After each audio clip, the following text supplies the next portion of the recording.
Corporación Inmanente.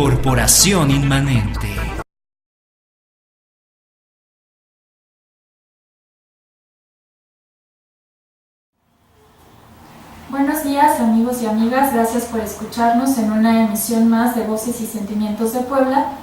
El día de hoy les doy la bienvenida a nombre de Juan Carlos Trejo, que seguramente llegará en unos minutos, pero por lo mientras vamos a iniciar nosotros. El día de hoy tengo a un invitado y quiero agradecerle a un buen amigo, Raúl, que ya nos ha contactado con diferentes personas y hoy no fue la excepción y nos contactó con el abogado Alejandro Carvajal. Buenos días. Muy buenos días, mucho gusto. Qué bueno que estés con nosotros y el motivo de esta invitación, y te agradezco que hayas aceptado, es para dar una orientación porque sabemos que tú manejas determinados temas en específico y muchas veces estos temas son desconocidos por la mayoría de nosotros y quisiera que nos orientaras y nos platicaras un poco cuáles son los temas que tú específicamente manejas para irlos desglosando y así que la gente conozca más de estos temas. Claro que sí. Bueno, yo desde hace algunos años, aproximadamente desde hace 6 años, he empezado a trabajar el tema de Afores, que es la recuperación de fondos de ahorro para el retiro de los trabajadores y trabajadoras, y el tema de pensiones, ayudando a gestionar pensiones para trabajadores que cotizaron en el Seguro Social, que tienen la intención de obtener una pensión. Claro, y me imagino que son muchos los que requieren de estos servicios porque obviamente es un tema que sí es solicitado y por lo mismo quisiera que comenzáramos hablando de las pensiones, si te parece bien, que en base a tu experiencia y a las vivencias que has tenido con tus clientes, ¿cuáles son las principales problemáticas que se enfrentan las personas en relación a las pensiones? Bueno, principalmente son dos. La primera es la desinformación. Mucha gente que quiere ser beneficiada o beneficiaria de una pensión no cumple con los requisitos que establece la ley del Seguro Social. Otros más que tienen o que cumplen los requisitos no saben los documentos que tienen que juntar o que tener para poder acudir al Seguro Social y que a su vez les dé una pensión de cesantía o de vejez. Primeramente me gustaría especificar aquí al auditorio, al público, los dos regímenes de pensiones existentes en México bajo la ley del Seguro Social. Tenemos que hay dos formas o dos leyes que rigen el sistema pensionario mexicano del IMSS. La primera es la conocida como la ley de 1973 y la segunda es la ley de 1997. Voy a explicar de manera muy breve sus diferencias. Todas las personas que cotizaron hasta el 12 de julio de 1997 tienen derecho a pensionarse bajo la ley antigua, que tiene más beneficios. Las personas que cotizaron, es decir, que empezaron a trabajar después de julio de 97, ya no tienen el beneficio de las pensiones de la ley antigua de la 73, sino la de la ley nueva. ¿Qué requisitos se necesitan para ser beneficiario de una pensión bajo el régimen antiguo, que es el 73? Primero, tener o cumplir con 500 semanas cotizadas, que en tiempo equivale a 10 años, es decir, cualquier persona que haya cotizado, es decir, trabajado por lo menos 10 años en el régimen del Seguro Social, no quiere decir que trabaje para el Seguro Social, quiero decir que haya cotizado para alguna de las empresas que establece el artículo 123 constitucional apartado A, alguna de las empresas de iniciativa privada. Tiene derecho a poder ser beneficiario de una pensión. ¿Qué otro requisito se requiere? Tener 60 años de edad cumplidos.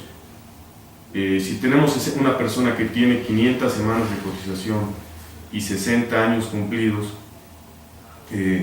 podríamos decir que tendría derecho a una pensión de cesantía cuando cumpla los 60 años de edad.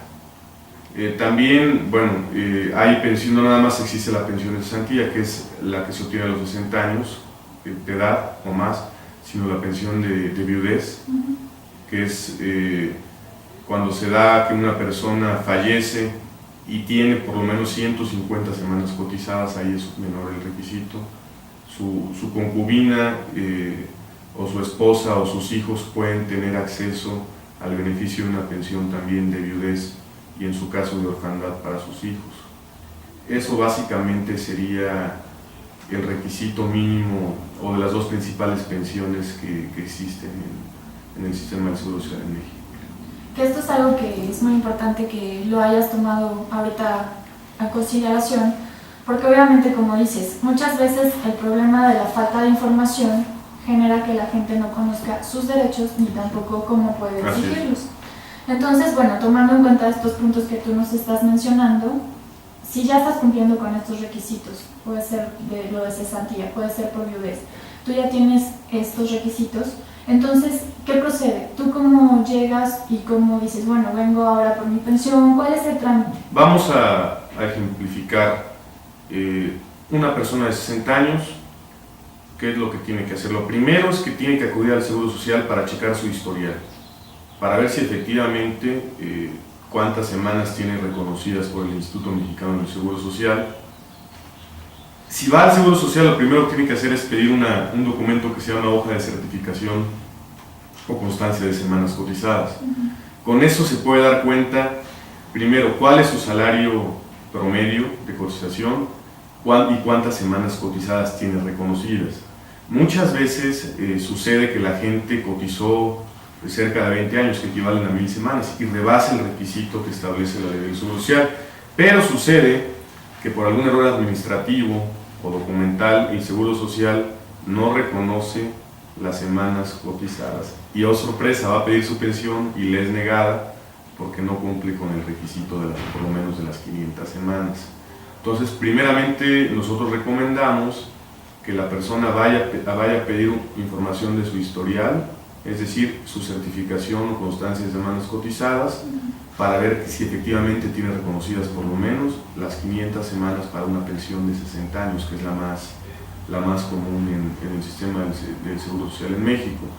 Segundo, que tenga a la mano su acta de nacimiento y su documento de identificación personal, que es el IFE, y que concuerden su acta y con su IFE, con los nombres, es decir, que no tenga ningún error con sus nombres con su nombre o su apellido, porque esto deriva en que tenga que ser una corrección de un acta o una corrección de algún documento que le lleve algún tiempo. Sí, claro. Y pueda entorpecer o retrasar el proceso, ya que el Seguro Social no le va a otorgar la pensión si aparecen diversidad o errores a veces ortográficos o de su nombre en sus documentos oficiales. Entonces nosotros recomendamos que por lo menos 8 meses o hasta un año antes de que vayan a cumplir los 60 años vayan preparando todos sus documentos y vayan revisando su CUR, su IFE, su acta de nacimiento, su historial, para que ya cuando lleguen a la ventanilla exactamente un día después o el día que cumplen 60 años no tengan ningún problema y sean rechazados y tengan que corregir lógicamente algún dato en ese sentido. Claro, tú ahorita yo creo que estarás de acuerdo conmigo, Alejandro. Tú mencionabas, bueno, 8 meses, un año antes de cumplir los 60. Yo considero que esto es algo que debemos tener al corriente desde el momento en que sacamos nuestros documentos, revisarlos, porque bueno, ahorita es el tema de las pensiones, pero sabemos que muchas veces hay muchos otros temas de carácter legal, o tal vez no, pero sí muchos trámites que requieren de estos documentos y que muchas veces tienes que hacer estas rectificaciones y no es una cuestión de 2 días. Es una cuestión que puede llevar hasta un año en un caso de un juicio de rectificación de acta, ¿no? Claro, y esto lleva a atrasar también tu siguiente trámite. Así es, hay asuntos tan complicados, bueno, tan sencillos, tan complicados de gente que nació, por ejemplo, en el estado de Veracruz, en una comunidad alejada, y que cuando se da cuenta, pues ya ni encuentra su acta de nacimiento. Y va al pueblo donde nació y pues no aparece. Y le es muy complicado resolver el tema de la pensión porque no tiene el documento oficial, o sea, el acta a la mano. Tiene que hacer todo un procedimiento legal para poder ser reconocido, bueno, sacar un documento en forma de acta de nacimiento. Eso es por poner un ejemplo, ¿no? Sí. Muchas otras veces tenemos que hay personas que, me ha tocado en lo particular, gente que fallece, trabajadores, hombres, y sus esposas no saben, o sus hijos, que tienen derecho a una pensión, y pasan los años y les digo, ¿por qué no ha ido a tramitar usted el beneficio de la pensión del Seguro Social? Y si tenía derecho, pues claro, todavía tiene derecho. Puede acudir al Seguro Social y tramitar su pensión respectiva. Otro punto muy importante que no estaba comentando es que las semanas reconocidas o las semanas cotizadas no se pierden por el transcurso del tiempo. Es decir, si yo coticé 500 o 1000 semanas, es decir, 10 años o 20 años o el tiempo que sea, aunque no haya ejercido el derecho a la pensión, no prescribe o se pierde o se borra el historial pensionario, el historial de semanas. Simplemente la ley del Seguro Social sí contempla un término perentorio para poder pensionarse, el cual es una regla aritmética muy sencilla. Si yo, por ejemplo, tengo 1000 semanas cotizadas, el tiempo para poder pensionarme a partir de que nace el derecho para ello es la cuarta parte del tiempo cotizado, que es lo que le llaman la conservación de derechos.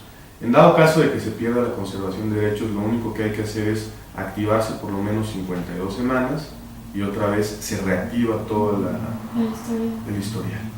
Así es la regla genérica. ¿Sí? Pero este tema de pensiones es muy interesante, hay muchísimas dudas, hay poca información, hay pocos libros, podemos decirlo así, en las clases de derecho no nos dan prácticamente este tema. Los contadores son los que están abarcándolo porque las facultades de contabilidad y en los colegios de contadores sí lo están enseñando, y entonces hay mucho desconocimiento. Alejandro, vamos a ir al primer corte y regresando seguimos platicando de este tema que, como ya lo mencionas, es importante estar informados.